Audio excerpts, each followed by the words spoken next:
When your pet has a medical emergency, you need Animal Emergency Care, staffed by caring professionals to serve your pet in a state-of-the-art veterinary hospital. Open nights, weekends, and every major holiday. Animal Emergency Care in Bellingham and online at animalemergencycare.net. Okay, keep it down, because today's Cafe Critter's a little bit nervous, but she has every reason to be. Meet Callie. Oh, look how cute. Hi, Laura Clark from the Watkin Humane Society. Oh, no, be cute. Good morning. Really? Well, who wants a camera in their face first thing in the morning? Exactly. And you two over there are scary. We've got Scotty taking video and Dave standing there. I know. It's scary. Oh. So this is Callie. She's 8 years young. She is a female Chihuahua mix, and she is going to be terrified of this camera. I know. It's a girl. But she had some things happen to her that give her reason to be terrified. She did. So she's a nervous dog anyway, and her family had a new baby, and that activity and that change in lifestyle just was not for her. So the other thing that happened was Callie's a barker. And there's, lots of dogs bark, and I get it. No one wants a barky dog, and no one especially wants to live next to a dog that barks. Right. There's a lot of things you can do if your dog is barking. The first thing is you got to identify why your dog is barking. There's always a reason. Sure. They don't just bark to bark. I always say a bored dog is a noisy dog. But also a nervous dog can be a noisy dog. And so what you really want to do is if you're having trouble, seek out professional help. We do a barking 101 class free to the public a couple times a year. Nice. That our friends at Tails of Wagon put on.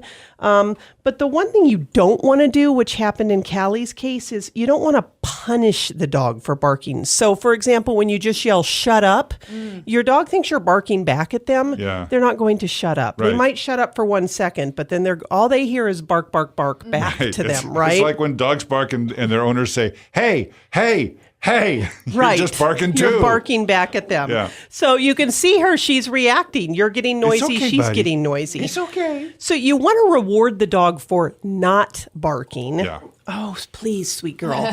So what Callie's former family did is they actually put a shock collar on her. And why those old-fashioned shock collars aren't... I'm going to put her down so she can be a little bit down. There we go. Yeah, I'll show you what she likes.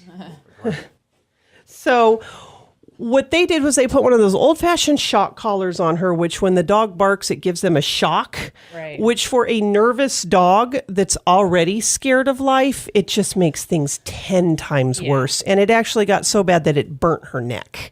And that's really tragic to think about. So you can see we have her on a harness now, nothing around her neck. And we're going to reward her. See, she's being quiet now. So Dave's giving her a butt rub. And that's very exciting. Butt scratches are the best. They are the best. So she is one of those dogs who just needs a very quiet home that's going to reinforce the behavior that we want to see from her positively. So whether it's a treat or a butt scratch or some type of positive attention, she's being a good girl. We want to tell her she's a good girl. If she starts barking, we're going to ignore that behavior. We're not going to reinforce it, and we're not going to punish her for it. So she is a really sweet dog who just kind of needs to learn that the world isn't a scary place. So if you are a retired person, a mellow person, a low-key person with no kids, this is your dog. Okay, very good. Yeah, you can tell she's a sweetie, but she's a little scared. I can say, though, that she doesn't really know me very well. I spent a little time with her this morning. Then we hopped in my car. She rode great in the car. She walks great on a leash. And she was already responding to me. So I don't think it's going to take her long to really bond with a new person. Okay. And she's a Chihuahua Terrier, who knows? That's a good guess. Okay. Yeah. Mandy said she has a piglet tail. Yeah, she does. Yeah. It's a curlicue. Yep, she does have a curly cute tail. All right, well, she is available now for adoption. Her name is Callie with a K. Is there a story behind that at all? I believe it's the name she came in with. Oh, very good. Yeah. All right. Available for adoption and not the only thing you got. Absolutely. WhatcomHumane.org for more info. Awesome. Laura Clark, thank you so much. Have a great week.